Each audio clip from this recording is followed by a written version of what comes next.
아브라함의 머무름 없는 신앙 여정을 살펴보았습니다. 아브라함의 신앙 여정은 가나안에 들어오는 것으로 끝난 것이 아니었습니다. 우리가 지리적으로 보면 우르에서 또 하란을 거쳐가지고 그리고 다시 가나안으로 들어왔습니다. 가나안이 흔히 생각하는 여정의 종착지로 생각할 때가 있지만, 그러나 아브라함의 순례길은 가나안이 종착지가 아니었고, 또 가나안 안에서도 여전히 그는 순례의 길을 떠나고 있습니다. 데니스 레인이 말한 것처럼 지시할 땅을 향해서 나아갔던 아브라함은 가나안 땅에서도 다시 순례길을 가는데, 그것이 지시할 한 산을 향한 22장의 그러한 순례다, 이렇게 표현을 하고 있습니다. 그가 신앙의 조상이 된 것은 하루아침에 된 것이 아니고, 이 긴 신앙의 순례길을 통하여 그는 오가는 세대의 믿음의 조상이 되어졌습니다. 그런데 거기에는 수많은 시험들이 있었다, 성경은 그렇게 이야기를 하고 있습니다. 오늘 24쪽에 지난 시간 조금 남겨놓았던 한 부분입니다. 약속의 땅에도 시험이 있다. 약속의 땅에도 시험이 있다. 한 가지가 아니고 여러 가지 시험을 만나게 됩니다. 우리도 예수 믿고 난 다음에 모든 것이 무풍지대에서 하는 것은 아니지 않습니까? 마치 씨 뿌린 자의 비유처럼 길가에 또 가시떨기에 돌밭에 또 옥토 같은 이런 여러 가지 국면들을 만나게 됩니다. 첫 번째 시험이 지난 시간 보았던 기근의 시험이었습니다. 큰 기근이 있었다. 아니, 약속의 땅에 모든 걸 포기하고 들어선 땅에 어떻게 큰 기근이 있을 수 있을 것인가. 처음 만난 시험에 아브라함이 굉장히 당혹했을 것입니다. 그러나 참 불행스럽게도 아브라함은 그 시험을 만났을 때 약속의 땅을 떠나게 되는 그런 모습을 보게 됩니다. 이렇게 땅을 떠남으로 더 큰 위협을 만나게 되죠. 그것이 바로 시에 대한 위협이었습니다. 자신의 아내를 누이라고 반쯤 이렇게 속이면서 문제를 모면을 하려고 했지만은, 그러나 오히려 더 큰 시험에 빠졌습니다. 그것은 자기 아내를 통해서 시의 약속을 했던 그 시의 위협을 받게 되어졌고, 하나님의 특별하신 간섭으로 그는 다시 약속의 땅으로 돌아오게 되어졌습니다. 아마 이 시험을 통해서 아브라함은 하나님을 어떻게 신뢰해야 될 것인가를 배웠던 것이 아니겠는가. 돌아와서 보니까 그러한 기근은 간데 온 데가 없었습니다. 우리의 생애 속에서도 예수를 믿고 나면 모든 것이 다 행복해지리라고 생각하지만, 그러나 인생길에 이런 시험이 닥친다는 것을 우리가 지난 시간에 배웠습니다. 이제 아브라함은 두 번째 또 다른 시험을 약속의 땅에 만나게 됩니다. 그것은 지난번 시험과는 다른 시험이었습니다. 지난번에는 기근, 그 중에 큰 기근, Great Famine, 소위 큰 기근이 생겼다고 한다면, 이번 시험은 풍부로 인한 시험이었습니다. 참 우리 생애 속에 바울이 빌립보서를 통하여 말한 것처럼 빈에도 처하고 부에도 처하는 일처의 비결을 배웠다고 한 것처럼, 아브라함이 두 번째 만났던 시험은 특별히 풍부로 인한 그런 시험이었고, 이 시험을 다시 요약하자면 가치의 시험이었다, 이렇게 저는 정리를 했습니다.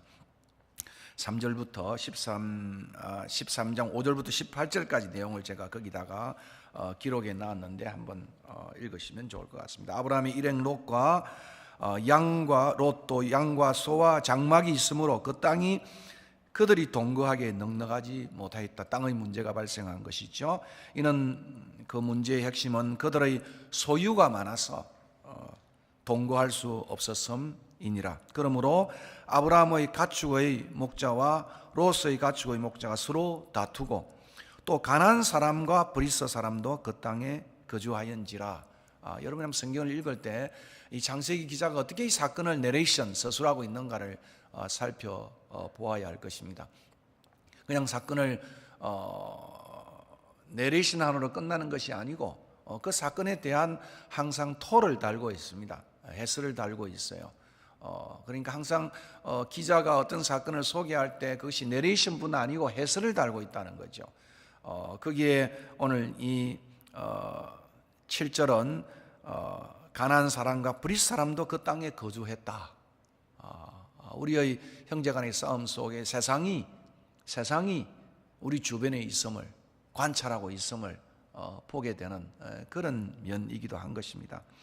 아브라함이 롯에게 이르되 우리는 한 권력이라, 옛날에는 그렇게 됐는데 한 친족이라,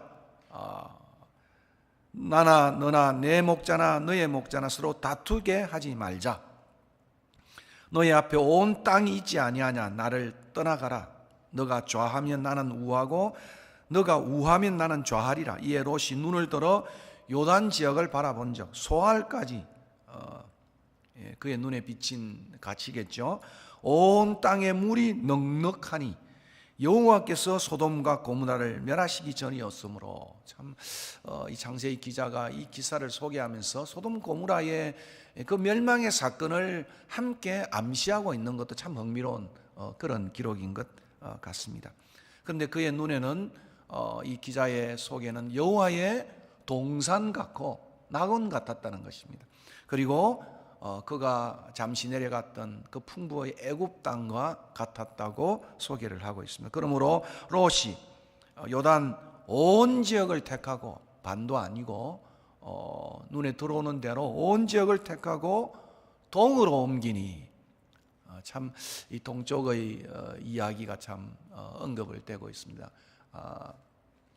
아담도 에덴의 동쪽을 떠난 것처럼 또 우리가 14장에 보면 서쪽의 메소포타미아와 동쪽의 소돔 고모라의 다섯 왕 사이에 싸움이 일어났던 것처럼 여기 있는 것처럼 동으로 옮기니 그들이 서로 떠난지라.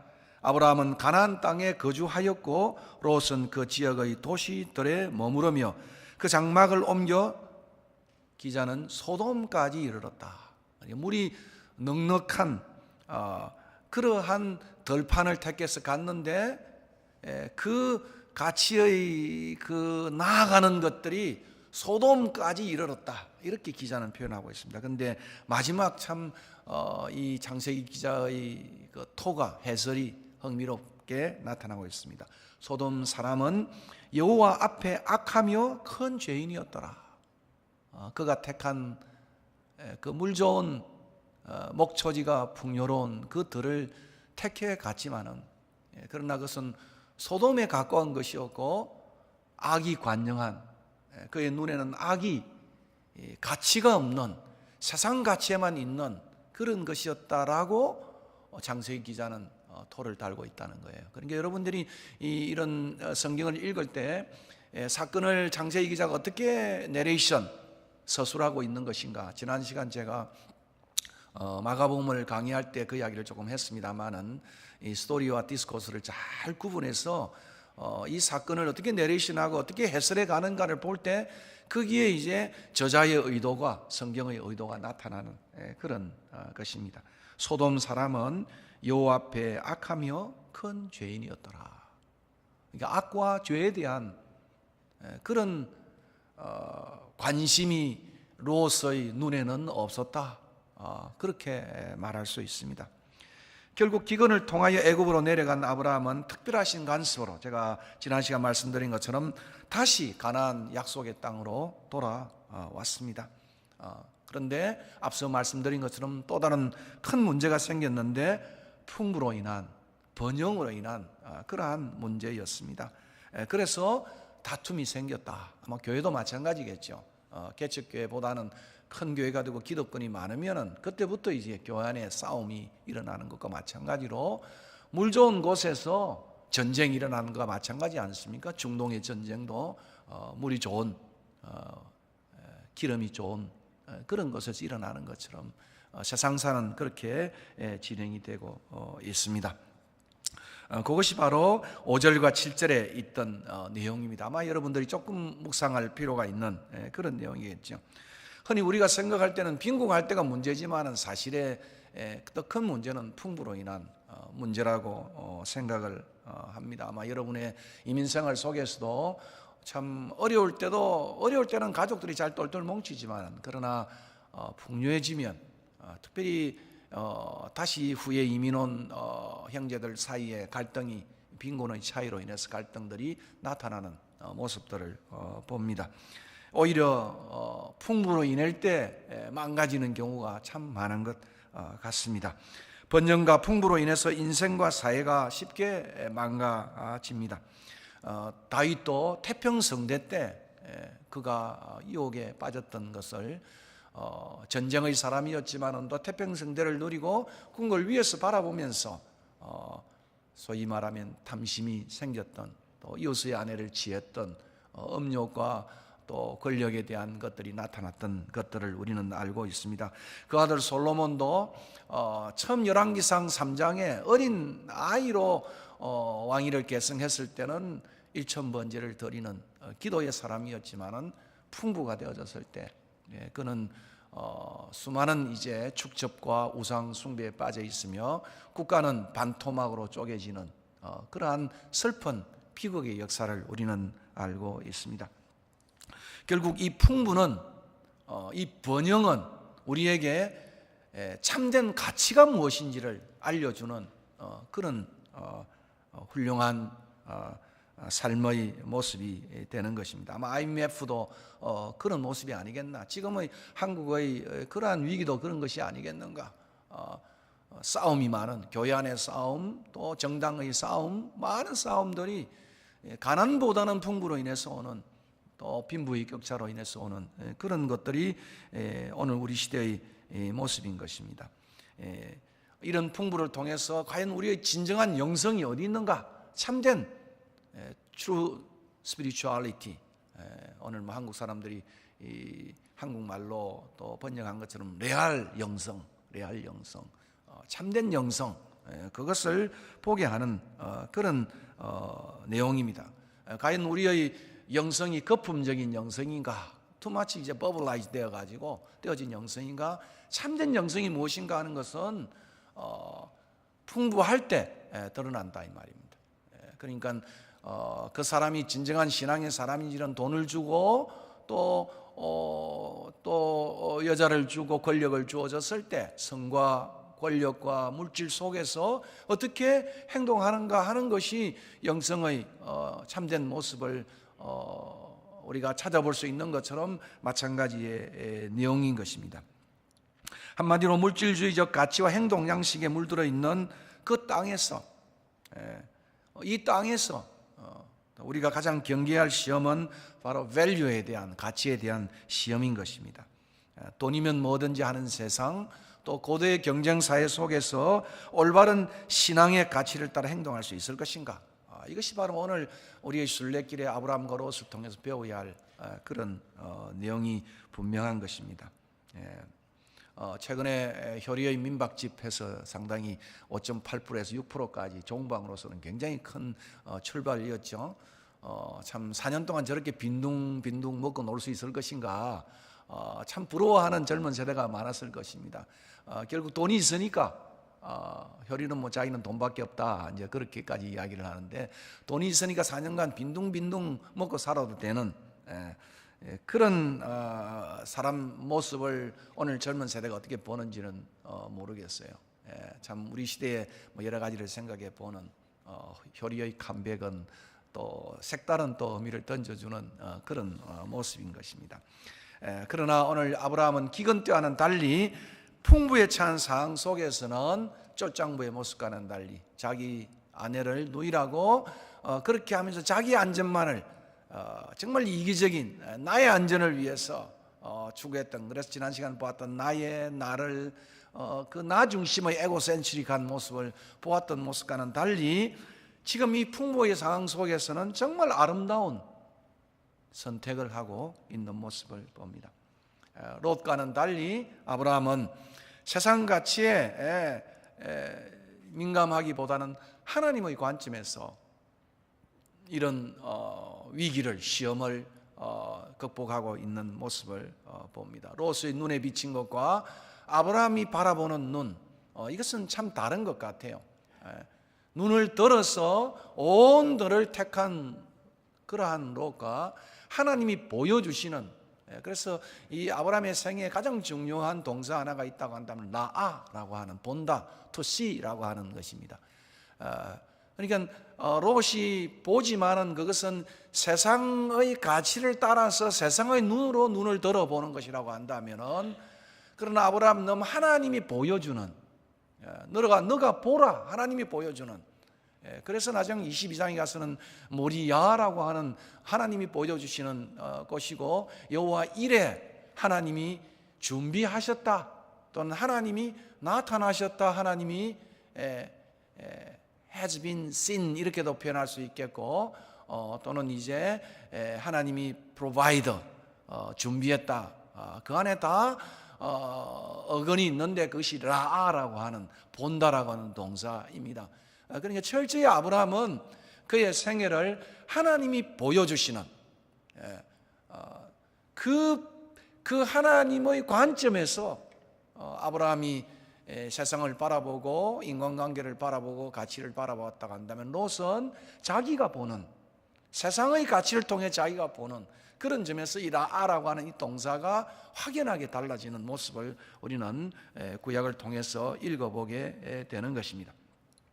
아마도 롯은 삼촌을 따라다녔지만은도 여전히 신앙이란 큰 의미가 없었던, 부모를 잃고 조카로서 아브라함을 따라다니면서 그의 눈에는 세상의 가치, 그것에만 있었던 것 같습니다. 조실 부모했기 때문에 더 그것이 절박했는지도 모르겠습니다. 그리고 얼마 전에 내려갔던 그의 눈에 비친 풍부한 애굽은 그에게 아마 드림이었는지도 몰라요. 환상이었는지도 몰라요. 아마 아메리칸 드림이 아니라 애굽의 드림을 가지고 왔던, 그래서 오늘 성경에도 보면 여호와의 동산 같고 애굽 땅과 같았더라, 이렇게 저자는 서술하고 있습니다. 아마도 롯에게는 신앙보다는, 형제의 사랑보다는, 우애보다는 현실이 더 큰 문제였을 것 같습니다. 이미 애굽의 풍부를 맛본 롯에게 세상의 풍부가 무엇인지 길들여진 것 같아요. 아마 북한 주민들이 이곳에 내려와서 한국 땅에 와서 제일 큰 것들이 이제 그 한국의 풍요로움에 대한 그런 것들에 대한 가치의 창난과 착시와 또 갈등들을 느끼는 것과 마찬가지가 아니겠습니까?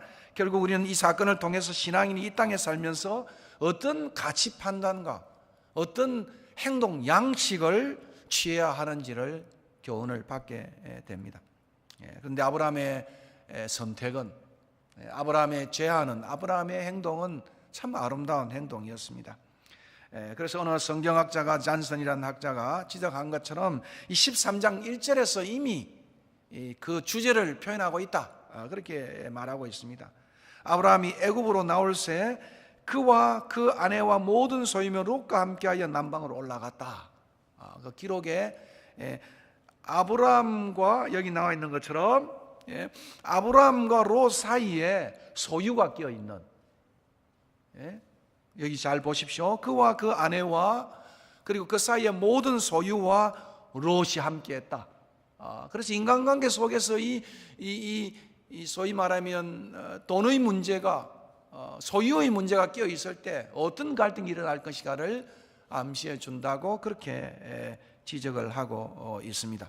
오늘 이 단락의 주제인 아브라함과 롯 사이의 소유, 재물 분쟁에 대한 그런 주제로 이미 그렇게 언급하고 있다, 그렇게 표현을 하고 있습니다. 즉 인간관계 가운데 이해관계가 끼어 있는, 물질의 문제가 끼어 있는 그런 모습이라는 것입니다. 이렇게 인간관계 속에서 기득권이 끼어 있을 때 우리는 과연 어떤 행동을 취하는가? 어떤 행동을 취하는가? 오늘 본문에 아브라함은 풍부로 인해 롯과 다툼이 생겼을 때 그의 주된 관심은 소유의 문제가 아니었습니다. 세상의 가치의 문제가 아니었습니다. 그것은 형제 우애의 문제였다. brotherhood, 형제 우애의 사랑의 문제였다, 이 말입니다. 그래서 제안할 때 보니까 너와 나는 한 골육이라, 너와 나는 한 피를 나눈 사람이라, 더 큰 것은 땅의 문제나 소유의 문제가 아니고 권력이라고 하는 친족이라고 하는 그것에 더 큰 관심을 갖고 있다는 것입니다.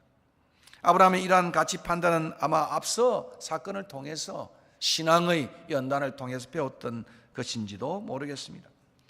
아브라함은 앞의 기근에 처했을 때와는 달리 여기서는 너그러운 신앙의 태도를 취하고 있습니다. 아마도 일찍 죽은 자기 형제 하란을 생각해서 조카 롯에 대한 너그러운 마음을 가졌는지도 모르겠습니다. 그렇기 때문에 그는 풍부로 인해 문제가 발생했을 때 문제 해결을 위해서 먼저 조카 롯을 찾아갔습니다. 거기서 아브라함은 조카 롯에게 선택의 우선권을 주고 있습니다. 아마 이렇게 문제가 생기면 어떻게 하겠어요? 저놈 자식 내가 이제까지 기르고 먹였는데 우리 집에 오는 거 두고 보자.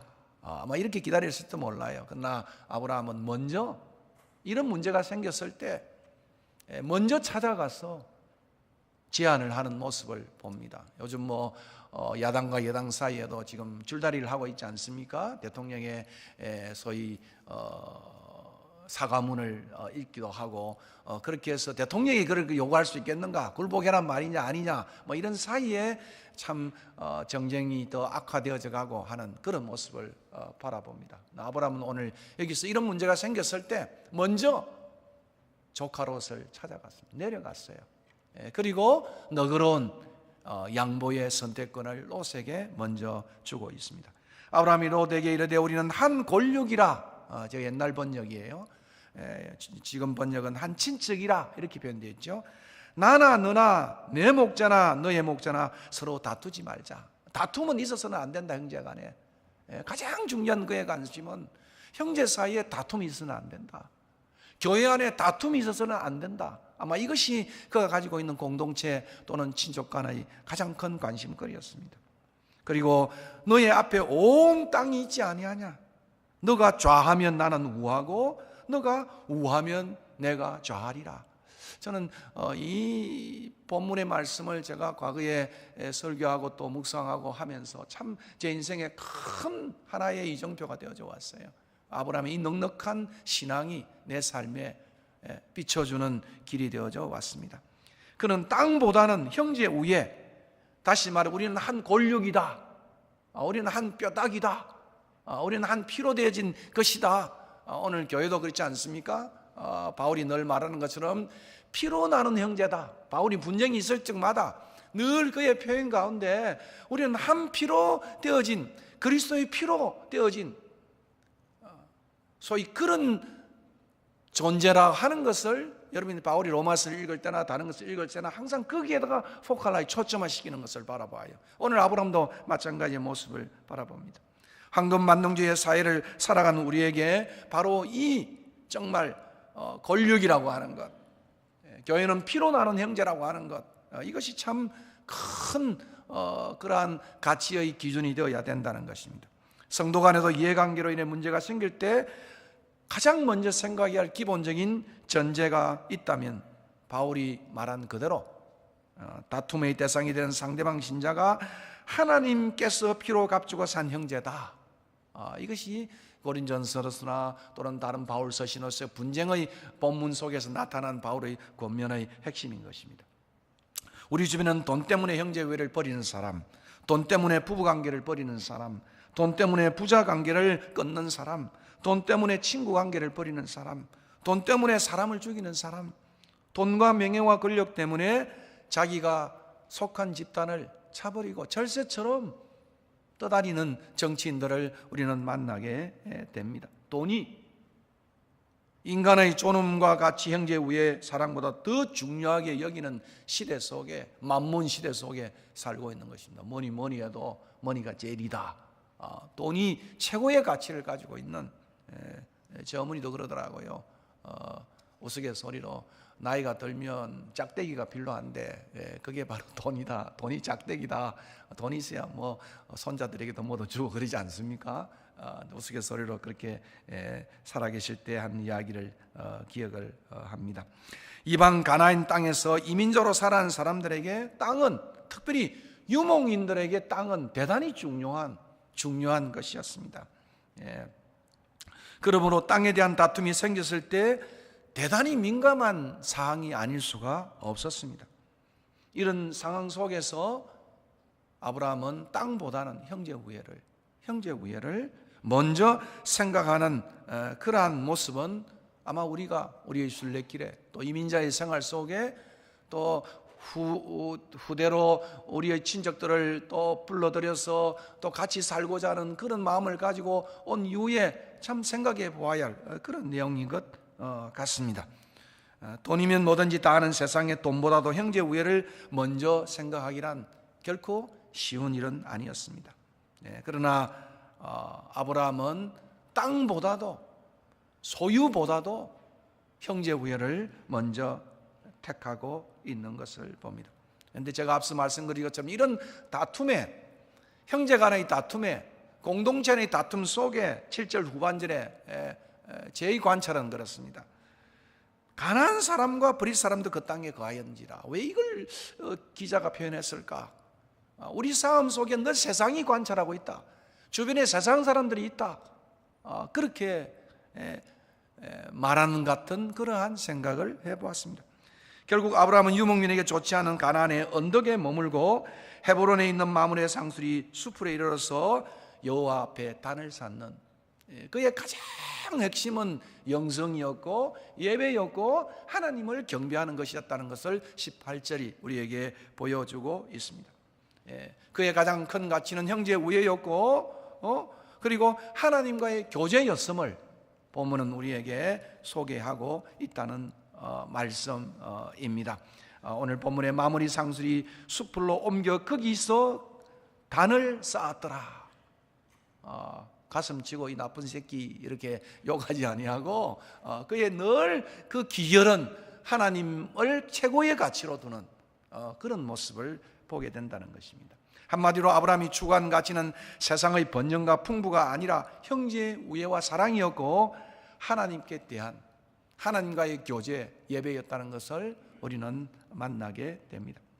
다시 말하면 이 결정은 그냥 나이가 먹으면서 된 것이 아니라 신앙의 가치에서 나온 그런 모습이었다는 그런 것입니다. 과연 우리는 어떠한지 이 순례길에 다시 한번 아브라함의 이 행동을 통하여 우리가 반추해 볼 필요가 있는 것입니다. 특별히 가진 자로서, 먼저 온 자로서 갑질이 아니라 오늘 여기 나와 있는 것처럼 하나님의 관점에서 가치를 보는 아브라함의 모습이 우리 순례길에 다시 한번 깊이 반추해 볼 내용인 것입니다. 이런 제안을 먼저 하는 아브라함, 그렇지 않고 아니 내가 그동안 아비 없이 얼마나 돌본 놈인데 아니 이 자식이 정말 이럴 수 있어? 그렇게 생각했는지 아마 이걸 생각해 보는 겁니다. 그래서 먼저 만나고 먼저 선택권을 준 아브라함의 모습 속에 넉넉한 신앙의 모습을 봅니다. 그러나 여기에 비하여 롯의 행동은 어땠습니까? 12절과 13절입니다. 조카 롯은 정말 아브라함과는 달리 세상 가치에 대단히 발빠르게 행동을 했습니다. 한 채의 양보도 없었어요. 자신에게 베풀어진 삼촌의 호의와 배려에도 불구하고 아브라함의 제안에 주저없이 신속하게 받아들이고 있는 것을 봅니다. 참 얄밉도록 삼촌 먼저 하시죠 이렇게 돼야 되지 않겠어요? 이런 제안을 하면 아니 제가 뭐 그랬습니까? 삼촌이 먼저 좌하면 제가 우하고 삼촌이 먼저 우하면 제가 아주 그동안 돌본 것을 생각해서라도 제가 그렇게 하면 되겠습니까? 이렇게 해야 되지 않겠어요? 그런데 오늘 본문에 보니까 전혀 그런 모습은 찾아볼 수가 없는 것입니다. 적시 눈을 들었어. 그 제안이 끝나자마자 무섭게 유리한 길을 택하여 나아가고 있습니다. 10절과 11절의 내용입니다. 이에 롯이 그 말이 끝나자마자 양보의 제안이 끝나자마자 롯이 눈을 들어서 요단 들을 바라본 적, 이게 라아라고 하는 동사이겠죠. 요단 들을 바라본 적, 그것도 그죠? 벌써 이미 계산이 다 되어 있는 것 같아요. 착 돌아보니까 산을 안 보고 목초지가 좋은 요단의 들판을 바라봤단 말이에요. 소알까지 그 눈에 비친 것은 뭐겠습니까? 유목민으로 가장 중요한 목초지와 더불어 물이 넉넉해야 되지 않겠어요? 물이 넉넉하니 여호와께서 소돔 고모라를 멸하시기 전이었는 고로 여호와의 동산 각호, 애굽 땅과 같았더라. 가치의 창난이죠. 가치의 착시죠. 낙원처럼 보인 것이죠. 낙원은 아니죠. 예? 그것이 그의 눈에 비쳐 있는, 그가 보는 그의 가치였다는 것을 우리는 발견하게 됩니다. 그러므로 롯이 어떻게 했습니까? 요단 온 들을 택하여, 정말 욕심이 대단한 것 같아요. 예, 삼촌한테, 아니 삼촌, 그래도 삼촌의 돌봄이 있었는데 제가 요단 들판 중에 한 5할은 제가 차지하고 5할은 삼촌이 갔든지, 370는 어떻겠습니까? 4,6제는 어떻겠습니까? 이렇게 제안해야 되지 않겠어요? 근데 잘됐다, 삼촌이 제안했지 않느냐. 그래 눈을 들어서 제일 좋은 땅 온들을 택하여, 참 제가 성경 읽을 때 참 여기에 참 많이, 온들을 택하여 어디로 갔다고요? 동으로 옮겼다. 동쪽으로 옮겼다. 나중에 14장에 싸움이 서쪽과 동쪽과의 싸움이 나타납니다. 성경에 보면 이 동편이라는 건 상당히 흥미로운, 에덴의 동쪽, 그죠? 동쪽의 소위 말하면 소돔과 고모라 땅, 서쪽의 메소포타미아, 이런 것들이, 우리 영화의 에덴 동쪽도, 그죠? 상당히 그런 의미를 가지고 사실 소설화되어지고 영화됐던 그런 내용이 아니겠습니까? 그들이 서로 떠났다고. 참 슬픈 그러한 기사를 오늘 소개하고 있습니다. 과연 롯이 선택한 가치는 무엇이었을까요? 형제 사랑이나 우애였을까요? 눈으로 보암직하고 먹음직한 물이 넉넉한 온들을 택하였다. 제가 왜 이리 표현을 했느냐? 마치 첫 번째 타락의 모습처럼 그들의 눈에 비쳐 있는, 아담과 하와의 눈에 비쳐 있는 그러한 가치는 하나님의 말씀이 아니라 사탄이 심겨주어진 세상의 가치, 이생의 자랑과 안목의 정욕과 요한일서에 나타난 그것처럼 눈으로 보암직하고 먹음직한 물이 넉넉한 온 들을 택하여 갔는데, 반도 아니고 8알도 아니고 온 것을 택해가는 그러한 모습을 우리는 여기서 읽어보게 됩니다.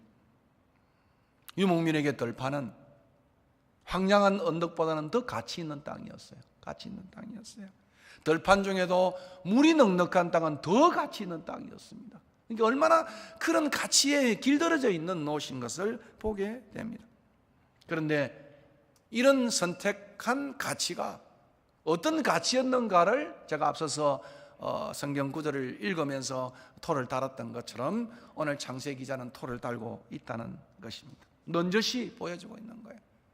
소돔을 향해 가고 있는 길이었다는 거예요. 그 가치가, 그러니까 언제나 세상 가치에 빨라서 하나님보다는 하나님 거는 안중이 없고 그냥 있으면 좋고 없으면 그대로고, 더 큰 가치는 물 좋은 곳으로 세상의 가치를 따라가는데, 거기에는 오늘 본문에 보니까 소돔 고모라를 멸하시기 전이었다. 그리고 소돔을 향했다. 소돔은 악한 곳이었다. 소돔은 죄인이 거주하는 것이었다. 이렇게 창세기 기자는 토를 달고 있는 것입니다. 롯은 아브람을 떠나 다녔어도 아브람의 가치와 비전에 별 의미를 가지지 못한 것 같습니다. 이미 잠시 머물었던 그 애굽의 그 풍부에 아마 놀이기가 되었는지도 모르겠어요. 또 옹경이 되었는 것 같습니다. 그래서 제가 여기 나와 있는 것처럼 눈을 들어본 적 여호와의 동산 같고, 그리고 애굽 땅과 같았더라. 작아란 말이죠. 짝퉁이란 말이죠. 어떤 면에서는 같다는 것이지 like잖아요. 그래서 폴 리까르는 메타포라고 하는 자기의 이론에서 항상 메타포는 is와 is not, like와 unlike의 긴장관계에 있다. 뭐와 같이만은 뭐와 같지 않는 것이죠. 이지만은 아닌 것이죠. 그것이 메타포의 기능처럼 오늘 이 표현 속에서도 짝퉁과 짜가와 그리고 이런 것들이 이제 나타난 모습으로 소개를 하고 있습니다. 이전에 아담과 하와의 선택을 상기시켜주는 표현이라고 학자들은 말하고 있습니다. 불신앙의 길을 가도록 유혹하는 사탄의 모습이기도 한 것입니다. 세상의 눈, 불신앙의 눈으로 보기에는 하나님 동산 같고 애굽 땅과 같이 보였지만은 진정한 낙원이 아니다. 일종의 가치 창난이다, 가치 착시다, 아름답게 보여도 낙원이 아니라 거짓된 낙원이고 타락한 낙원이라고 그렇게 성경은 말하고 있습니다. 이것이 바로 사탄이 광야에서 예수님에게 보여준 그러한 모습인 것입니다. 오늘 많은 사람들은 이 사탄의 그러한 유혹 속에 오늘 세상 가치 속에 빠져 있는 그런 모습입니다. 애굽의 영광, 바벨론의 영광, 음료의 영광을 소개해 주는 모습과 같은 것이 계시록에 나와 있는 표현이기도 한 것입니다. 천국은 돌이 빵이 되게 하고 높은 산에 있는 모습과 온 천하를 보여주는 그것이 천국의 영상이 아니라 어쩌면 번영신학은 그런 것에서 이미 유혹되어져 있는 신학의 모습이다, 그런 생각을 합니다. 이것이 최초 인류의 타락한 모습이었습니다. 그것을 제가 창세기 3장 6절에 나와 있는 그 표현과 함께 오늘 본문과 유사하죠? 여자가 그 나무를 본적 라아, 여자가 그 나무를 본적, 롯이 눈을 들어 본적, 그런 거 똑같은 것 아니겠습니까? 보암직도 하고 지혜롭게 할 만큼 탐스럽기도 하고, 한 나무인지라 여자가 그 실과를 따먹고 자기와 함께한 남편에게 주매 그도 먹은지라. 요한일서 2장 16절에 모든 것이 육신의 정욕과 안목의 정욕과 이생의 자랑이니 다 아버지께로 쫓아온 것이 아니로 세상으로부터 쫓아왔다. 아마 이 두 구절은 오늘 본문을 해석하는 데 있어서 굉장히 성경적 주석이 된다, 저는 그렇게 생각을 합니다. 오늘 신앙인 중에서도 롯처럼 세상을 동경하는 사람이 없잖아 많이 있는 것 같습니다. 하나님이 현존하는 광야보다는 하나님이 없는 애굽을 동경하는 그런 모습이다. 그래서 그들이 그 애굽에서 훈련받기를 싫어하고 그들은 다시 입애굽하는, 출애굽의 그 역사를 뒤집어 엎는 고라와 그 무리들은 다시 애굽으로 돌아가는 그런 모습이 오늘 애굽에 나왔던 롯과 아브라함이 그 애굽으로 다시 나왔는데 롯의 눈에는 애굽으로 돌아가고자 하는, 애굽 같다고 하는 그런 모습으로 오늘 성경은 소개를 해주고 있는 것입니다. 이것이 불평하는 광야 이스라엘 백성의 모습이었고, 그리고 그 결말은 잔혹했습니다. 처참했습니다. 고라와 아단과 온 무리들은 하나님의 엄중한 심판 속에 있었던 것을 우리는 알게 됩니다. 마찬가지로 오늘 롯의 운명도 소돔 고모라 속에서 그 멸망의 자리에 있었던 모습처럼 이것이 성경이 성경을 해석하는 중첩되어진 하나의 모습으로 소개를 하고 있는 것입니다. 롯의 삶에도 마찬가지였습니다. 동상 같고 애굽 땅과 같은 땅을 향해 나아간 롯은 슬프게도 세상적 가치에만 골몰하여 자신의 선택이 점점 더 소돔을 하고 있는 것임을, 그래서 나중에는 소돔 곁에 머물고, 나중에 여러분 14장 쭉 계속해서 읽어보면 소돔 안에 들어가는, 물이 넉넉한 소알 땅을 택해서 갔는데 점점 그런 세상 가치에 더 깊어서 소돔의 그러한 가까이 가고 소돔 안에까지 들어가는, 마치 낙타가 머리를 넣어서 나중에 온몸이 들어가는 것처럼 세상 가치에 빠져 있는 사람은 죄가 무엇인지 악이 무엇인지 그것은 관여하지 아니하고 물 좋은 것만 택해가는 그런 모습을 우리는 여기서도 살펴보게 됩니다. 그래서 10절과 12절, 13절에 그러한 하나의 주석은 상당히 흥미로운 주석이었어요. 제가 참 묵상하면서 참 이 부분이 상당히 제게 많이 가슴에 와닿았던 것이었습니다. 소알까지 물이 넉넉하니, 제가 갈로를 쳐놨지 않습니까? 여호와께서 소돔과 고모라를 멸하시기 전이었던 고로 동산 같고 애굽 땅과 같았더라. 그리고 12절 13절에 그 장막을 옮겼습니다.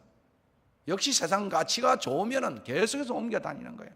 소돔까지 이르렀습니다. 그런데 소돔 사람은 악하고 여호와 앞에 건 죄인이었더라. 다시 말하면 그의 눈에는 악의 문제와 죄의 문제는 안중에 없었다는 것을 보여주는 그러한 지적이기도 한 것입니다. 세상 가치에 이렇게 발빠르게 움직였던 롯의 선택은 불행의 끝, 행복의 시작이 아니라 불행의 시작이었다고 성경은 말하고 있습니다. 그 결과 롯과 아브라함이 택한 이 가치 선택의 결과는 무엇이었을까? 결말이 무엇이었을까? 오늘 성경을 통해서 우리가 배워야 되고 이스라엘 백성들이 배워야 할 내용입니다. 우리는 눈을 들어 그 결과를 볼 줄 알아야 하는 것입니다. 단견이 아니라 라는 라인데 보는 것인데 하나님이 보여주는 것이냐, 내가 세상을 따라서 내 가치를 따라서 보는 것이냐에 따라서 판이한 결과를 초래하는 것입니다. 이것이 14장과 19장의 이야기입니다.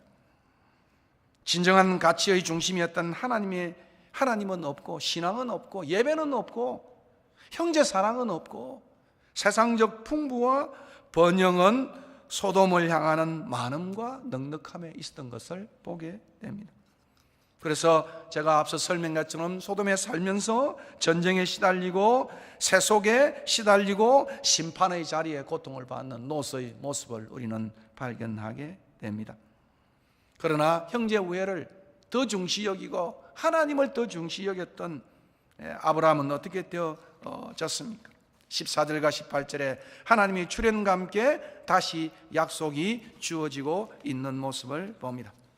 그토록 돌보아 주었던 조카 롯이 세상의 가치를 따라 자기를 버리고 간 그 빈 공간, 참 허전한 공간이잖아요. 예? 마음이 없는 말을 내뱉던 것은 아니겠죠. 그냥 삼촌이니까 체면상 네가 좌하면 우하고 우하면 좌리라 그랬는데 요 나쁜 놈이 약삭바른 놈이 온을 택에 갔을 때 아마 제안은 했지만은 그런 선택을 하는 조카를 바라볼 때 마음이 참 허전했을 거예요. 배신감, 정말 배반 때렸다. 저 자식이 저럴 수 있을까? 그래도 내가 어떻게 돌봤는데, 자기 아비 없이 내가 돌본 세월이 그래도 꽤 됐는데, 예? 아마 그런 생각이 들어서 아마도 그 떠난 14절 그 앞까지의 그 내용을 제가 좀 문학적으로 상상을 해보았어요. 참 마음이 허전했을 거다. 예? 황량한 들판만 남았다. 황량한 산악지대만 남았다. 근데 그런 속에, 그 양보 속에, 그 결단 속에 하나님이 오셔서 그 공간을 채우고 있는 거예요. 제가 거기에 참 가슴에 뿌듯함을 느꼈어요. 그 빈 공간, 양보하고 남는 것이 아무것도 없는 그 빈 공간에 이건 실패구나, 내가 이제는 앞으로는 좀 세상 가치에 민감해야 되겠어, 이렇게 제안했던 건 다 읽겠어. 아마 그런 상황이었을 것 같아요. 아마도 시간은 황혼이 해가 넘어가는 니은요단 시간이 아니겠는가, 문학적으로 보면 그런 시간. 그 공간을, 그 외로움의 공간을, 그 배반당한 그 공간을, 떠나버린 그 공간을 14절에 보십시오. 롯이 아브라함을 떠난 후에,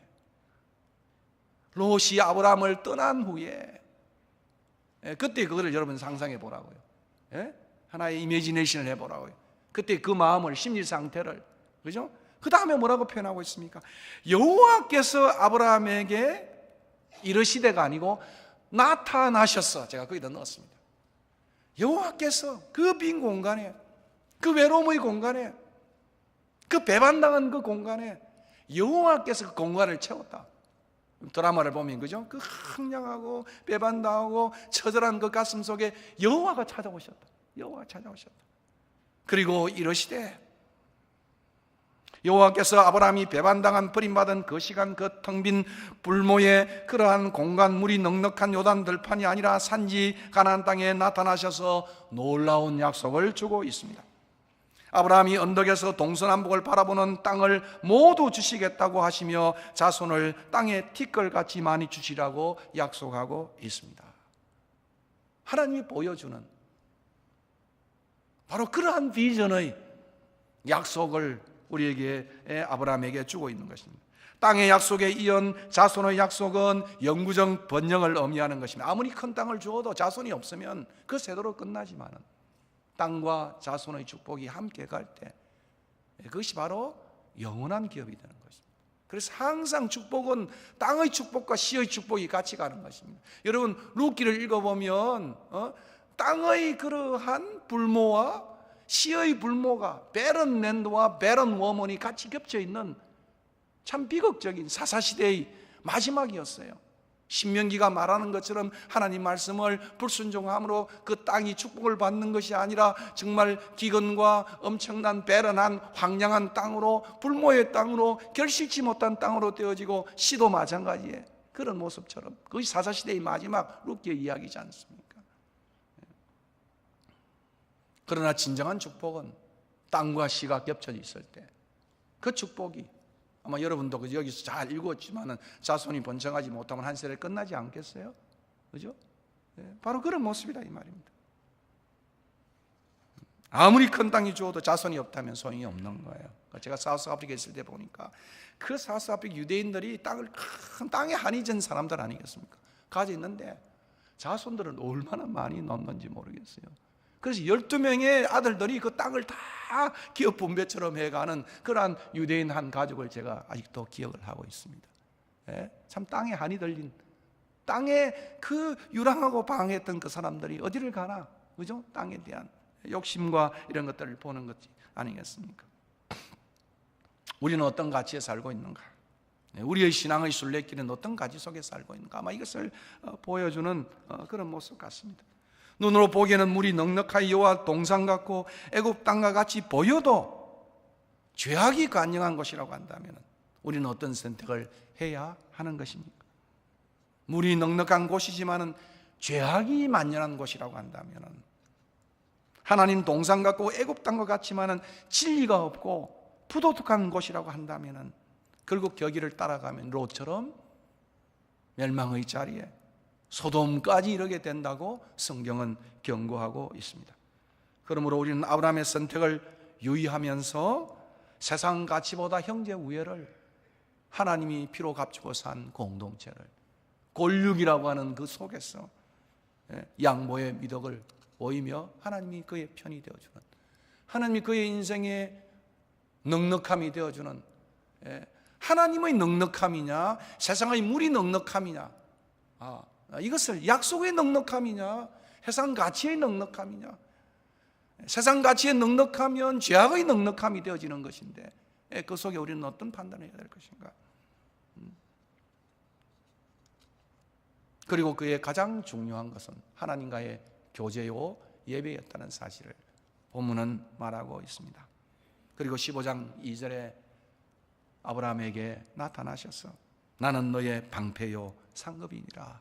하나님이 친히 우리의 모든 그러한 위험에서부터 우리를 막아주는 방패가 되어지고 하나님이 우리의 상급이 되어진다고 하는 사실을 거듭거듭 신앙의 결단 속에 하나님은 나타나셔서 자기를 계시하고 있는 사실을 알려주고 있습니다.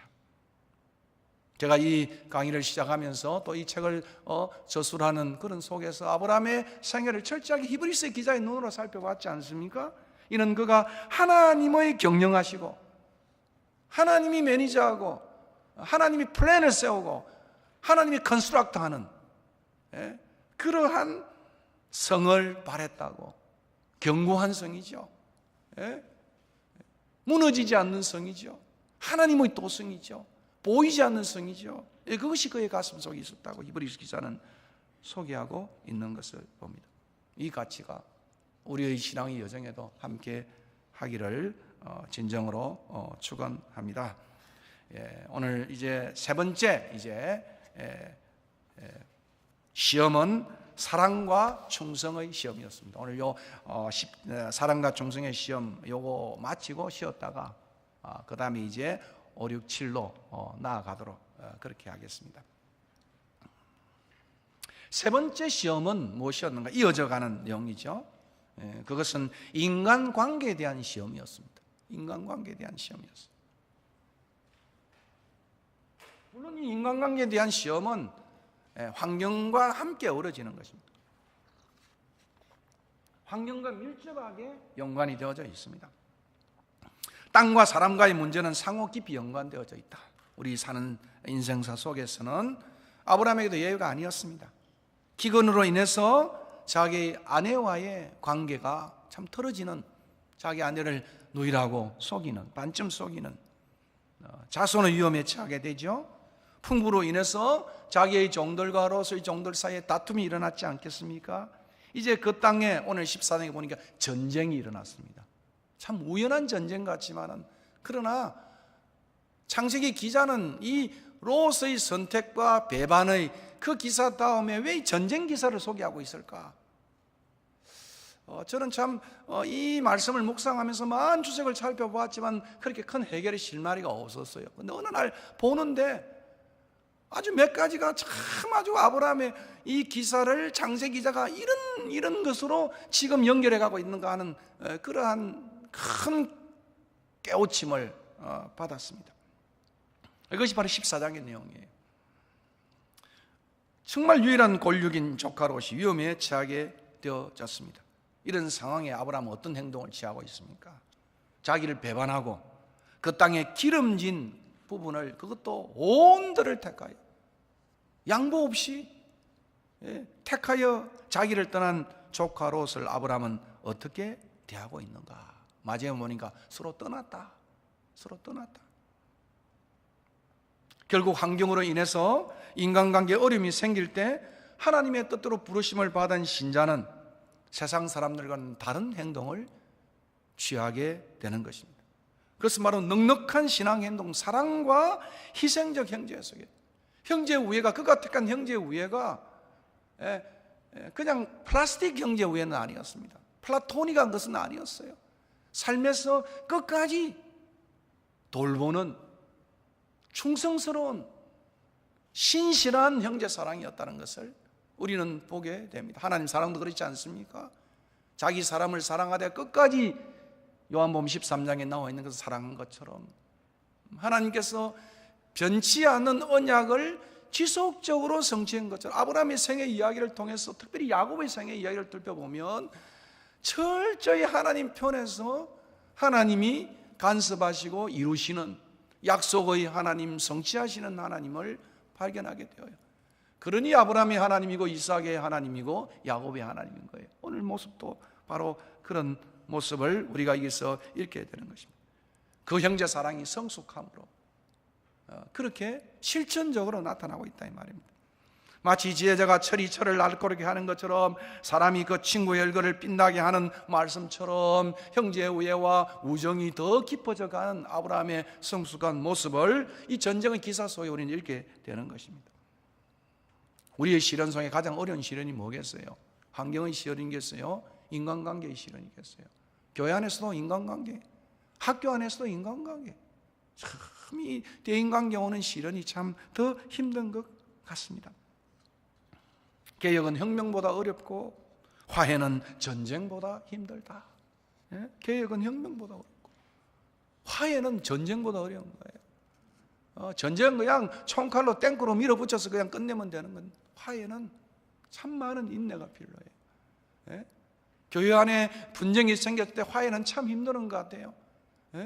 이쪽 그룹을 저쪽 그룹을 참 그런 모습을 바라보면서 정말 오늘 이 본문이 개혁은 혁명보다 어렵고 화해는 전쟁보다 힘든다는 것을 우리는 우리의 공동체 안에서, 한국 사회 속에서 뼈저리게 느끼는 교훈인 것 같습니다. 오늘 본문을 보십시다. 1절부터 16절입니다. 당시에 이 기사가 끝나면서 신할 왕 아므라벨과 엘라살 왕 아리옥과 엘람 왕 그돌라오멜과 고임 왕 디다리 소돔 왕, 다시 말하면 메소포타미아, 서쪽에 있는 메소포타미아의 네 왕과 그리고 동쪽에 있는 소돔 고모라의 다섯 왕 사이에 전쟁이 있었다는 거예요. 서로 여기 소알람과 싸우니라. 이들이 다 시딤 골짜기 곧 지금의 여매로 모였더라. 이들이 12년 동안 참 이 전쟁의 전모는 어땠습니까? 전쟁이 일어난 원인은 뭐였습니까?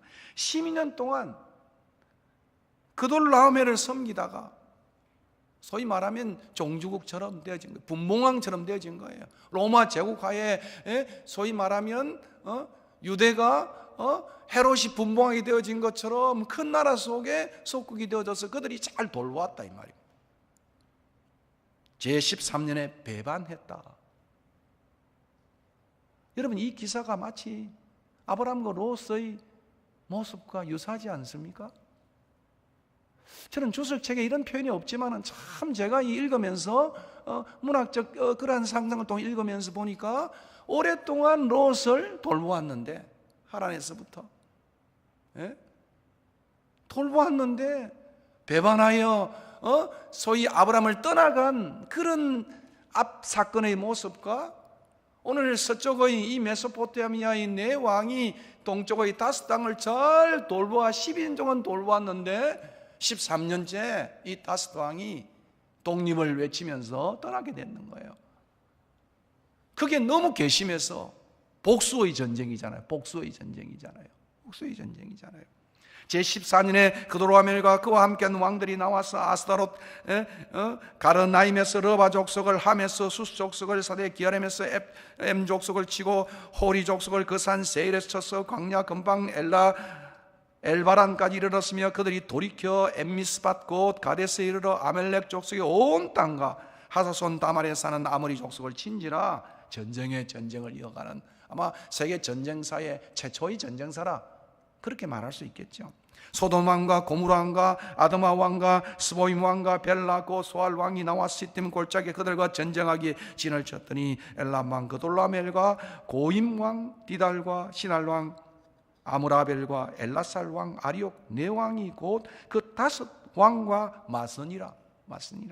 왜 이렇게 창세기 기자는 이 전쟁의 이 기사를 상세하게 설명하고 있을까? 아브라함의 약전 속에, 아브라함의 생애 이야기 속에 이 전쟁 기사는 무엇을 의미할까? 이게 제가 가지고 있는 건 관심이었어요.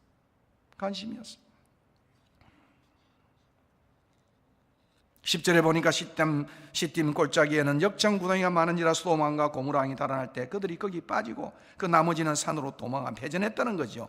네 왕이 소돔과 고모라의 모든 재물과 양식을 빼앗아 가지고, 아브라함의 약전의 이야기를 소개하고 있습니다. 그것은 뭐겠습니까? 소돔에 거주하는 아브라함의 조카 롯도 사로잡고 그 재물까지 놀아가야 갔더라. 도망한 자가 와서 히브리 사람 아브라함에게 알리니 그때 아브라함이 아모리 족속 마므레의 상수리 숲을 근처에 거주했는데 마므레는 에스골의 형제요 아넬의 형제라. 이들은 아브라함과 동맹한 사람들이었더라. 아브라함도 큰 이제 때를 이루었어요. 족장 사이였으니까. 그래서 동맹을 했단 말입니다. 아브라함이 그의 조카가 사로잡힘을 듣고 그 자식 잘 돼서 내 배반하더만은 정말 지 무덤을 지가 판 거야. 고생 뼈 빠지게 해봐. 아브라함이 쾌재를 불렀습니까? 참 우리가 그죠? 이 아브라함의 기사 속에서 참 여러 가지를 생각해 보지 않겠습니까? 오늘 여기 보십시오. 사로잡힘을 듣고 집에서 길리고 훈련된 지 318명을 거느리고 어디까지 갔습니까? 다한까지 갔어요. 다한이 어디입니까 여러분? 부엘세바에서 다한까지 갔어요. 좀 심하게 과정하면 제주에서 한라산에서 백두산까지 갔다는 거예요. 다한은 마지막 국경의 마지막에, 나중에 보면 다윗과 솔로몬 시대의 국경의 마지막이 다한이에요. 거기까지 그 롯을 구하기 위해서 쫓아갔다는 겁니다. 그와 그의 가신들이 나누어 밤에 그들을 쳐부수고 목숨을 건 전쟁이었습니다. 이 전쟁에 빠져들 필요가 없는 전쟁이었어요. 나쁜 자식 고생해봐. 그동안 네가 한 그 모든 것들이 다 결과를 네가 받아야 돼. 그렇게 말하지 않았다. 다메섹 왼편 호박같이 쫓아 모든 빼앗겼던 재물과 자기의 조카 롯과 그의 재물과 또 부녀와 친척을 다 찾아왔더라. 목숨을 건 라이언 일병 구하기의 모습처럼, 그죠? 생명을 건 희생적인 형제 사랑의 충성스러운 모습을 보았던, 목숨 건 전쟁이었잖아요. 마치 예수님께서 우리를 사랑하시되 끝까지 사랑하셔서 하나님이 자기 아들을 보내셔서 목숨을 건 것이 아니라 목숨을 내놓았던 그런 모습처럼 오늘 본문은 우리에게 형제 사랑의 극명한 교훈을 우리에게 보여주고 있습니다. 우연히 벌어진 전쟁 같지만은 그러나 이것은 우연이 아니었다. 우연히 소돔 고모라의 전쟁이 벌어지고 롯이 잡혀갔습니다.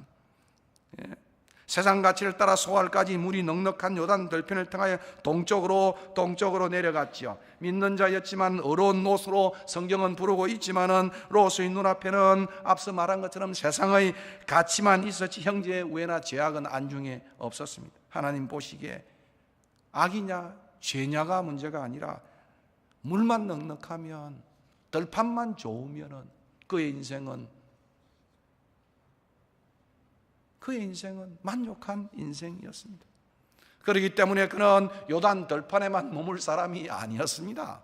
소할 땅, 하나님 보시기에 악한 죄악의 도시 소돔까지 점점 더 물 찾아 강남 좋은 물차를 찾아서 가는 강남 제비 같은 그런 모습이었다, 이렇게 말할 수 있어요. 예? 12절 13절 13장에 가나안 땅에 거하였고 롯은 성읍들에 머무르며 장막을 옮겨서, 참 이것도 우리의 묵상거리잖아. 장막을 옮겨서 소돔까지 이르렀더라. 그런데 성경은 소돔 사람은 악하고 여호와 앞에 건죄인이었더라. 14장 12절은 소돔에 거하는 아브람. 제가 계속해서 말씀드리지 않습니까? 요단들을 택하여 소알로 내려가고 소돔 가까이 내려가고 소돔 안에 이제 둥지를 턴 그 모습 속에 그의 가치가 무엇인 것을 발견할 수 있는 그런 그의 행보였습니다. 롯의 모습은 교회는 다니지만 세상에 빠진 신자의 모습과 참 같지 않습니까? 롯이 아브라함처럼 여호와의 제단을 쌓고 이름을 불렀다는 언급은 결코 롯의 약전에서는 볼 수가 없었습니다. 사도 야고보의 말을 빌리면 하나님의 벗으로 불린 아브라함과 야고보 4장 4절에 언급한 세상과 짝하며 사는 세상의 벗된 자 사이의 극명한 대조를 우린 여기서 읽어보게 됩니다. 결국 롯은 소돔에 살면서 그 세대를 본받아 살다가 소돔이 전쟁에 처하게 되고 전쟁에서 패하게 될 때 소돔 사람과 함께 잡혀가는 자리에 있었고 결국은 그들과 함께 심판의 자리, 멸망의 자리에 있게 되어졌습니다. 세상적 가치가 있는 죄악된 곳, 물 좋은 곳, 살벌한 약육 강식의 장소입니다. 전쟁과 분쟁은 언제나 이런 곳에서 일어나기 마련인 것입니다. 아니나 다를까 장세기 기자는 롯이 이 사건 후에, 즉 롯이 소돔으로 내려간 후에 롯이 살았던 소돔에 큰 전쟁이 있었다고 말하고 있습니다. 시상 1절에 당시에 짧게 표현했지만 좀 문학적으로 부풀리면, 문학적으로 소위 이 대서사로 우리가 표현한다면, 성경을 좀 서사적 각도에서 인생의 큰 틀에서 그렇게 읽어본다고 한다면 성경만큼 재미있는 그런 책이 없는 것 같아요. 서사시예요. 하나의 서사극이에요. 아브라함의 이야기와 야곱의 이야기, 요셉의 이야기는, 그러니까 척수인돌이 세월이 지나면서 또 이런 책을 쓰지 않습니까? 15년에 나온 책이 아브라함의 이야기. 다시, 그러니까 이제 70이 넘어져서 그 노안의 눈으로 아브라함의 생애를 표현하고 있는데 굉장히 흥미로운 책이에요. 이거 12제 6년에 이제 생명의 말씀에서 번역을 출판을 했습니다. 제가 여기 와서 아마존에서 이제 이 책 영문판을 구입을 해서 지금 한국에 가서 또 묵상하니, 아마 여러분이 이 책을 읽으면 상당히 그 척수인돌이 가지고 있는 그 강해의 아름다운 모습들을 만나게 되는 책이 바로 여기에 있습니다. 저는 문학적 해석을 했기 때문에 훨씬 더 이분보다는 훨씬 더 문학적 상상력은 좀 더하다, 저는 그렇게 생각을 해요. 당시에 큰 전쟁 상황을 묘사하며 결국 소돔과 고모라가 패전하여 롯이 오늘 포칼라이 초점화 시키는 건 뭐겠습니까? 아브라함의 약전 아니겠어요? 아브라함의 생애에 대해 이야기 아니겠어요? 롯이 이 일로 포로로 잡혀갔다고 서술하고 있습니다. 그것이 바로 11절, 12절의 내용인 것입니다. 창세기 저자가 언급하는 이 전쟁은 성경이 언급하는 인류 최초의 국가 간의 전쟁사였습니다. 연합전쟁사예요. 처음으로 언급한 국가 간의 전쟁사입니다. 서쪽의 메소포타미아의 내왕들과 12년 동안 자신들이 속국들로서 충성하였던 동쪽의 소돔 고모라의 5 왕들이 뭐라고요? 이 전쟁의 전모는, 전쟁의 원인은 그들을 배반하여 그들을 떠나게 되었다. 꼭 롯의 모습 같지 않습니까? 아브라함을 배반하여 그 길을 떠난 롯의 모습과 같았다, 그 말입니다. 보복성 전쟁이었단 말이에요. 근데 아브라함은 이렇게 롯이 이런 소리에서 보복하고자 하는 생각을 안 했다는 거예요. 우리 생에도 그죠? 우리를 배반하고 배반 때리고 간 인간들, 저거 내가 한번 언젠가는 내가 인생이란 다 또 그렇게 다시 만나게 돼 있어요. 다시 만나게 돼 있다니까요. 돌고 돌아서 참 묘하게 만나게 돼 있더라고요. 제가 군대 생활을 할 때 우리 포병 제가 ROTC였는데요. 우리 대대장이 마지막 떠나면 저를 저기 접근산 꼭대기에 관적 장교로 몇 개월을 그냥 나를 밑으로 내줘야 되는데 꼭대기에다가 남겨놓고 그냥 가버렸어요. 전출을 다른 데로 갔어요. 좀 속이 상하더라고요. 그래서 이제 얼마 6개월 후에 제가 늘 산에만 있는 포병 장교 아니지 않습니까? 내려와서 작전 보좌관도 하고 교육 장교도 하고 정훈 장교도 하고 그때 이제 제 인생의 리더로서의 어떤 자격을 갖췄던 그런 기간이었어요. 근데 제가 이제 공부를 다 마치고 학교에 왔는데 앞에 이제 처음에 이제 부임해가지고 아마 김인진 목사 그 전이 좀 되겠죠. 95년에 들어왔는데 이렇게 보는데 어디서 이렇게 보는 게 눈에 띈 사람이 하나 있더라고 보니까 아무래도 내가 뵌 분 같아. 나이가 우리 고장노님보다 훨씬 어려요. 저 그때는 이제 나이 어떠신 분이 요 앞에 앉아 계시더라고요. 그래서 내가 이제 수업을 마치고 학생 수첩을 뒤져봤어요. 보니까 육군 딱 이래 가지고 소장 출신이야. 근데 그분이야, 그분. 허준 중령인데 그분이 소장 투스타로 제대를 하고 예수 안 믿었어요. 근데 깐깐하게 무지무지하게 깐깐한 사람. 그 당시 아마 육사 15기인가 아마 제가 이제 제가 ROTC 15기인데 육사 그때 38기인가 아마 그쯤하고 제가 이제 동기가 됐는데 15기니까 그때는 서울대하고 육사 15기가 같이 실력이 될 정도로 굉장히 짱짱한 그런 팀들이었어요. 원수는 외나무다리에 만났지 않습니까?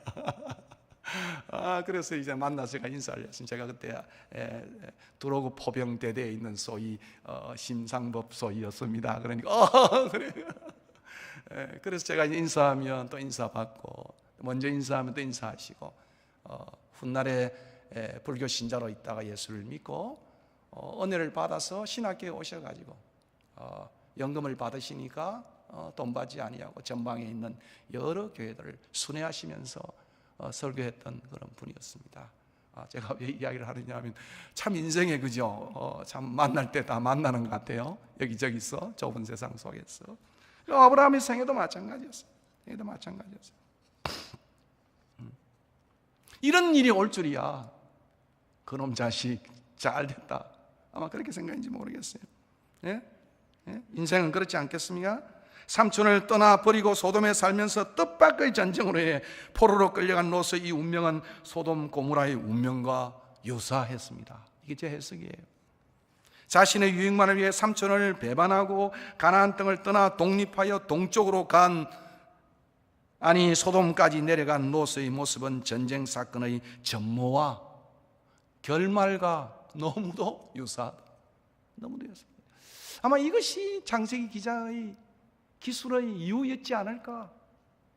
그렇게 생각해도 충분하리라 저는 그런 생각을 해봐요. 오늘 우리도 마찬가지입니다. 하나님의 사랑과 배려를 저버리고 각기 제 길로 나아갔던 우리들, 하나님에 대한 신의를 버리고 늘 물과 비를, 햇빛과 비를 우리에게 주셨던 그 하나님의 돌봄을 버리고 신앙의 길을 저버리고 하나님을 저버리고 세상의 가치로 나아갈 때 탕자처럼 그런 인생을 살아갈 수밖에 없는 거예요. 어떤 정국이 찾아올까? 성경은 우리의 운명이랑 같은 어떤 운명이 될까? 이 전쟁 사건과 함께 롯의 삶을, 야곱의 약전과 롯의 약전을 생각하면서 많은 생각을, 제 인생길에, 제 순례길에 많은 생각을 하게 되었다는 거예요. 그런데 이 사건의 놀라운 점은 이 소식을 듣게 된 롯 삼촌 아브라함의 반응과 행동이었습니다. 서쪽의 메소포타미아의 왕들과 동쪽의 소돔 고모라의 다섯 왕들이 행했던 그 보복 전쟁과는 판이하게 다른 모습이에요. 아마 이것을 창세기 기자는 좀 보여주려고 했지 않을까? 세상은 그렇잖아요. 나쁜 새끼, 배반한 새끼, 내가 언젠가 만나봐라. 내가 말로 갚을 거야. 말로 갚을 거야. 걸리기만 걸려봐. 너 다리 뭉지를 부지를 줄 거야. 그게 인생의 배반당한 아픔을 가지고 있는 상처에 있는 사람들의 그 내용이에요. 우리 트라우마가 그렇게 나타난 거예요. 우리 인간 트라우마가. 그런 아브라함은 그들의 보복 전쟁과는 판이하게 달랐습니다. 도모한 자가 와서 히브리 사람 아브라함에게 고하니 14대에 이어지기를 아브라함이 족가라 사람을 듣고 집에서 길리고 연습한 자 310반을 거느리고 단까지 쫓아갔다. 여러분이 상상이 안 되는 제가 설명한 단까지 어디까지 갔어요? 아이고 그만 마.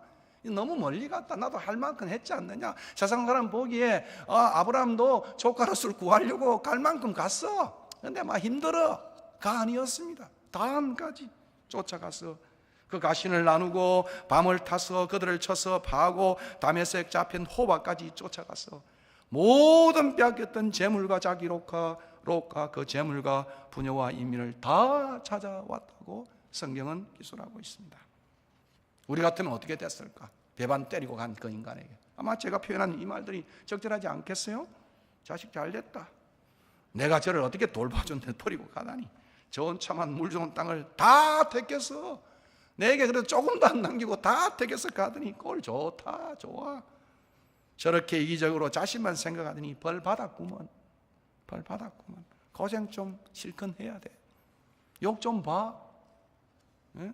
심하게 싸가지 없는 놈 싸다 사. 자기가 판 무덤이니까 자기 거기 누워 있어. 그죠? 우리가 여기 다 넣을 만한 그 표현과 우리의 감정의 표출을 찌꺼기를 다 할 수 있는 그런 상황 아니겠습니까? 배반 놈들은 그렇게 돼야 돼. 그리고 또 거기다가 신앙적으로 붙여 하나님은 정말 공의로우셔. 하나님은 정말 공의로우셔. 역시 하나님이셔. 하나님이셔. 예? 자신의 억울함에 대한 정당함을 외치며 팔짱을 끼고 관망할 그런 모습이 인생의 모습이 자연인의 모습인 거예요. 제 아들은 그랬지 않습니까? 저 인간들 벼락 맞을 죽을 놈들이라고. 예수님이 사마리아로 들어가서 돌보를 하니까 그 인간은 불을 내려가지고 사마리아에 불을 내어 태워버립시다. 그것이 사마리아인에 대한 제자들의 소위 말하면 반일 감정이었어요.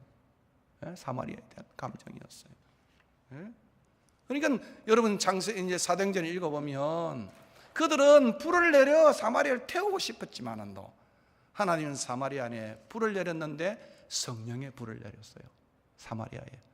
사마리아에 성령께서 임재하셔서 사마리아에도 하나님의 백성으로 삼는 하나님의 지극한 이방 사랑하심을, 이방의 사람들을 자기 백성으로 삼는, 그것이 성경 전체에 흐르는 큰 하나님의 사랑이에요. 사랑이에요.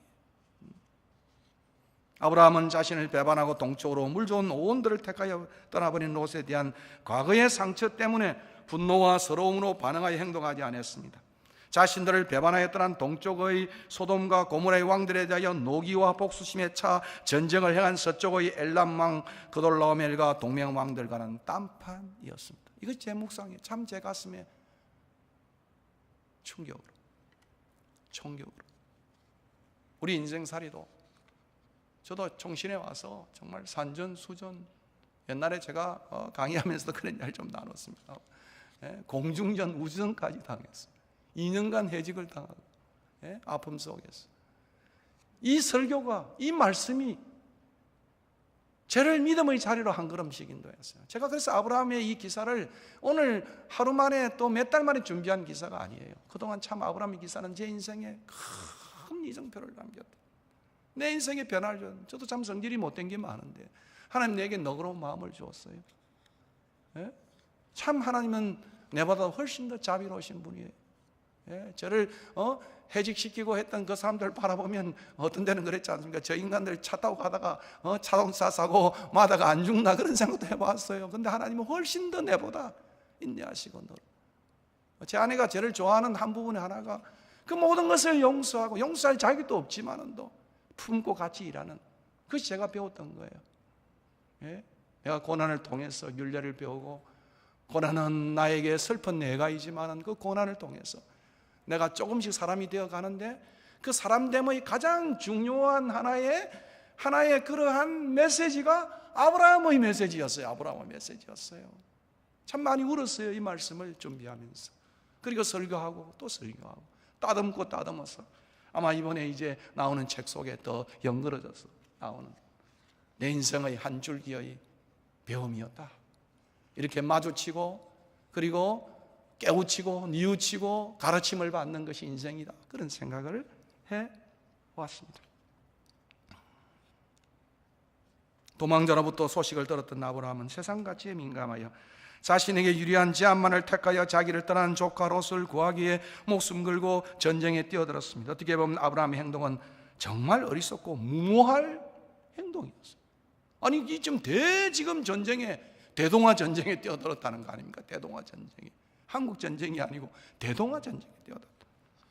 고도의 경쟁사에 이런 행동이란 정말 어리석고, 넌 빠져. 교회 안에 분쟁이 생길 때, 학교 안에 분쟁이 생길 때 빠지고 뒷전에 있을 수 있겠죠. 욕을 다 덮었으니까, A팀과 B팀에 다 욕을 덮었으니까. 참 그럴 때 우리는 어떻게 행동해야 될 것인가? 어쩌면 오늘 정신의 현장인지도 몰라요. 지금도 정신이 이제 갈등 속에 있는데 참 가슴 아픈. 바보 같지 않나요? 이것이 세상 사람과 참내 믿음의 사람의 차이였다. 13절과 16절을 이어서 봅니다. 소식을 듣는 아브라함은 적시 그동안 집에 훈련된 318인의 가신들과 동맹자들을 데리고 죽음을 무릅쓰고 롯을 구하러 갑니다. 야밤을 틈타 기습함으로 롯과 함께 빼앗기던 재물들과 부녀와 인민들을 모두 찾아왔습니다. 그런데 흥미롭게도 그들을 구해온 후에 그 탈취물에는 전혀 관심이 없었습니다. 아브라함의 관심은 자기 권력인 조카 롯에 대한 사랑이었지 탈취물이 아니었습니다. 그래서 아브라함은 그같이 한 모든 물건들을 그들에게, 소돔 고모라에 있는 그 다섯 왕들에게 다 돌려주었습니다. 취한 것이 있다고 한다면 자기와 함께한 자들을 위한 것이었습니다. 자기가 아니고 고생한 사람들을 위해서 그 몫은 택한 거예요. 소돔 왕이 다음같이 제안을 합니다. 그것이 바로 21절과 24절 이어지는 내용입니다. 소돔 왕이 아브라함이 이르되 사람은 내게 보내고 네가 참 수고하고 우리를 도왔으니까 물품은 다 취하라. 아브라함이 소돔 왕에게 이르되 천지의 주제시오 지극히 높으신 하나님 여호와께서 내가 손을 들어 맹세하노니 너의 말이 내가 아브라함으로 치붙게 하였다 할까 하여 너에게 속한 것은 물론 한시라도 신들매라도 내가 취하지 아니하리라. 그러나 오직 소년들의 먹은 것과 나와 동행한 아넬과의 스골과 마므레의 분깃을 취할지니 그들이 그 분깃을 취할 것이니라. 우리가 신앙이 너무 좋으면 다 버리지 않습니까? 그런데 아브라함은 자기 것은 취하지 않았지만 늘 자기와 함께한 사람들은 돌보았어요. 참 이게 아름다운 모습이에요. 지 혼자 신앙 좋다고 그냥 혼자 나가면 뒤에 따르는 사람은 어떻게 하겠습니까? 아브라함 늘 거기에 남아있는 연약한 사람들에 대한 돌봄이 늘 그에 있었다. 이 본문을 보면서 참 많은 그 넉넉한 리더십의 한 모습을 우리가 읽어보게 되는 것입니다. 내 말이 내가 아브라함을 치우게 했다. 그것은 뭐 교만한 말같이 들릴지는 모르지만 하나님 그분이 나에게 상급이 되고 전부라는 그런 의미일 것입니다. 하나님을 그의 기업으로 삼고 있는 모습인 것입니다. 세상 가짜까지 않는 아브라함의 모습이죠. 그러나 아브라함에 대한 하나님의 신뢰와 기쁨이 어찌 크지 않겠어요. 15장 1절에 나는 너의 방패요 너의 지극히 큰 상급이니라. 늘 아브라함은 하나님이 내 모든 위험에서 지켜주실 방패이고, 그리고 하나님이 나의 큰 상급, 자기를 찾는 자에게 상 주시는 하나님. 히브리서 기자가 말하는 것처럼 하나님이 계신 것과 자기를 찾는 자에게 상 주시는 하나님, 그것이 그가 따랐던 하나님이었던 것을 보게 됩니다. 우리는 여기서 롯에 대한 아브라함의 위험을 무릅쓴 신실한 실패치 않는 사랑을 읽게 되는 것입니다. 이것이 헤세드의 사랑인 것입니다. 그리고 자기와 함께한 사람들, 동고동락한 사람들에 대한 넉넉한 돌봄의 인간성, 이 두 가지를 가지고 있는 넉넉한 신앙이었습니다. 하나만 있으면 너무 지 혼자 잘난 체 하는 신앙이잖아요. 그런데 여기에 돌보는 신앙이, 늘 돌보는 신앙이 있다 이 말입니다. 제가 아는 남포교에 있는 박영선 목사님은 참 남자예요. 그런 크리스마스 때 많은 선물들이 오면, 목사님에게 선물들이 많이 오지 않습니까? 온 교육자를 다 불러가지고 자기에 불러가지고 그 쌓아놓은 선물들을 고기도 있을 것이고 밀감도 있을 것이고 그렇지 않습니까? 여러 선물들이 오면 부교육자들이 가져가라고. 처음에는 부교육자들이 시험하는 줄 알고 아무도 못 가져가는 거예요. 그죠? 그 중에 눈독이 들었어요. 고기도 가고 싶고 안돼 못하는 거야. 이게 지금 목사님이 우리 시험하나 했는데 아직 보니 시험이 아니고 진짜였어. 다 나누었어. 집에 다 못 먹지 않습니까? 어떤 데 보면. 예? 또 그런 목사님이니까 더 돌보는 성도들이 많잖아요. 근데 교회에서는 오직 소위 말하는 목사는 원목이잖아요. 나무도 원목이고 가구도 원목이고, 그죠? 목사도 원목이지 부목은 거기 안중이 없잖아요. 부목사님이 신방 가면 오늘 왜 목사님 안 오셨습니까? 부목도 목사인데 그러지 않습니까? 근데 그분의 늘 그 남자다운 좋은 점은 늘 그렇게 부격자를 돌보는 거예요. 그 이야기를 듣고 참 영선형다운 이야기다. 내가 그 이야기를 했습니다. 자녀가 장모님이 아마 10만 원이 설에 이제 수표를 준 것 같아요. 애들 주니까 그것 때문에 자녀가 티격태격 싸웠어. 그러니까 오라 그래가지고 수표를 빼앗아 가지고 이 돈 때문에 너희들이 싸우니까 찢어버린다고 찢어버린 거야. 내 같으면 아까워가지고 그러지 말고 좀 교훈하고 나눠 써라 그럴 건데 그 앞에 실물 교육을 하는 거예요. 너희들 이 돈 가지고 형제가 싸우니까 이거 찢어버렸다는 거예요. 그래서 내가 역시 영선형이다. 내가 그런 생각을 했습니다. 아마 잠깐 좀 지나간 이야기였습니다만은 13장 1절에 사랑하시되 끝까지 사랑한, 아마 주님의 이 모습이 타입처럼 아브라함의 생애 속에 비춰진 모습이 아니겠을까. 주님은 그들을 구원하기 위하여 이 세상에 오셔서 자신의 목숨을 주었고 자기를 벗던 자들을 포함하여 불순종 길을 갔던 우리 모두를 위하여 이 세상에 오셔서 철저한 희생을 통하여 십자가에 달리심으로 우리를 구원하신 분이 아브라함이 아니고 예수 그리스도였다고 성경은 말하고 있습니다. 우리가 아직 죄인 되었을 때 그리스도께서 우리를 위하여 죽으심으로 하나님께서 우리에게 대한 자기의 사랑을 확정하셨다고 로마서는 말하고 있습니다. 이분이 바로 우리의 구주라고, 우리는 아브라함을 통하여 더 끝까지 사랑한 예수를 바라볼 수 있는 눈을 가져야 할 것입니다. 아브라함은 약속만 받고도 자신의 삶을 통해 멀리서 이분을 소개하였다고 한다면 죄의 심판으로부터 구원을 받은 우리는 이제는 어떻게 살아야 될까? 신실한 희생을 우리도 실천해야 되지 않을까 하는 점을 우리는 이 아브라함의 약전을 통하여 배우게 되는 것입니다. 과거의 상처와 아픔에 괴로움을 준 사람들과 땀을 삭고 사는 우리들, 무관심한 우리들, 교회도 보면 그래요. 그래가 서로 싸우다 보니까 이분이 신임을 얻어야 되는데 필라델피아에 있는 교회는 그랬다 합니다. 두 파로 이제 나누어져서 과거에 있는 목사님 모시던 파들이 탄핵이 되어가지고 한쪽이 이제 무너지고 한쪽이 이제 그래 되니까 이제 재심, 여기는 6년 하다 끝나지만 또 거기는 재심을 받아야 되거든요. 그럼 이쪽에서 표를 안 준 거야. 그럼 다 떨어졌어. 또 이쪽에 있는 장로는 이쪽에 표를 안 줬어. 또 다 떨어졌어. 그러니까 장로들이 다 떠났어요. 그 교회가 지금 얼마나 모인지 몰라. 수습이 안 돼. 그 화려했던 필라델피아에 참 훌륭한 장로님이 많았던, 의사하고 교수들이 약 70명이 되었던 아주 엘리트 교회였지 않습니까? 아마 그러면 여러분이 아마 상상의 나래를 펼쳐서 그 교회가 어떤 교회일까 생각한 사람이 없잖아 있습니다만은, 그죠? 한번 교회가 이렇게 나누어지면 상처를 아물 길이 없어요. 분명히 그 중간에 허리되는 장로들이 서로가 표를 모아줘야 되는데 서로가 표를 안 모아주니까 다 탈락이야. 그래서 알고 보니까 그 장로 어디 갔어? 그러니까 다른 개척교회 갔대. 여기 흩어져. 그러니 리더십이 붕괴가 되어져 있는 거예요. 미움과 원한에 가득 찬 그런 모습이라고 하는 주님의 속죄는 어떤 놈일까요? 주님의 속죄는 어떤 놈일까요?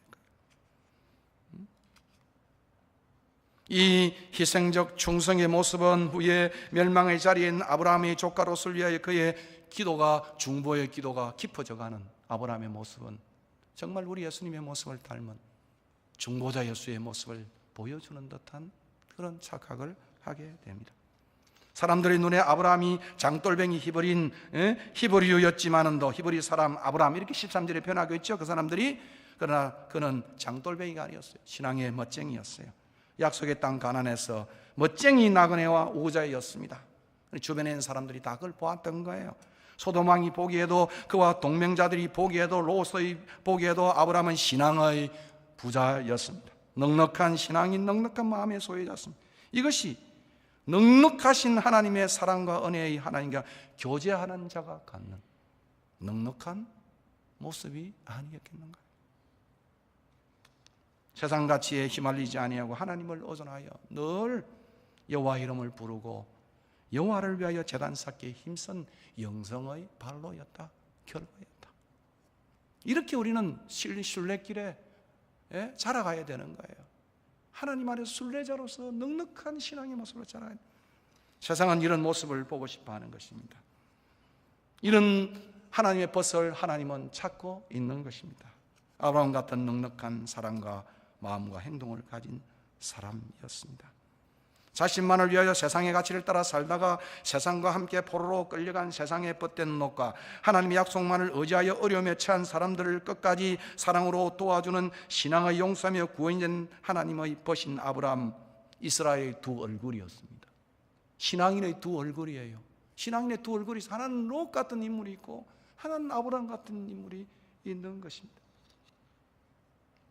이기적인 롯의 모습과 사랑의 아브라함 모습 사이에 우리는 어떻게 닮아가야 될까요?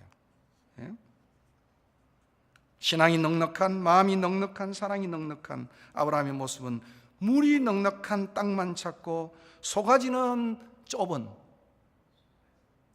소가지란 말을 알죠. 마음은 좁은, 물은 넉넉한데 소가지는 좁은, 세상 가치와 이기심에 물든 속 좁은 사람이 아니었습니다. 진정으로 넉넉한 신앙이었습니다.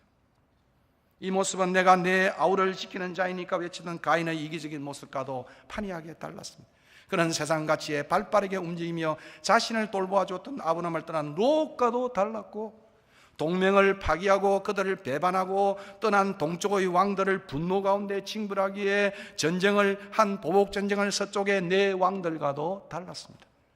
그가 롯과도 가인과도 서쪽의 네 왕들과도 다른 이유는 천지의 주제이신 하나님을 바라며 그 하나님의 눈으로 하나님을 예배하는 사람이었기 때문이라고 저는 그렇게 결론을 짓고 싶습니다. 이런 그의 영성이 그를 넉넉한 믿음의 조상이 되게 한 비결이었습니다. 우리 역시도 신앙의 순례길을 가면서 이 아브라함이 우리 신앙길의 이정표가 되고 우리 신앙길의 길 안내자가 되고 우리의 신앙의 순례길의 길 동무가 되기를 제안하고 싶습니다. 저와 여러분이 바로 이런 넉넉한 사람으로 살 때 교회는 훈훈하고 또 이 전쟁 속에 둘러싸여 있던 그 당시 사람들의 눈에도 저게 진짜 신앙인이야, 저게 하나님을 믿는 사람들이야, 그들의 눈에 비친 모습이 아니었을까 생각을 합니다. 오전 강의는 여기서 마치고 10분, 15분 쉬었다가 다시 하도록 하겠습니다.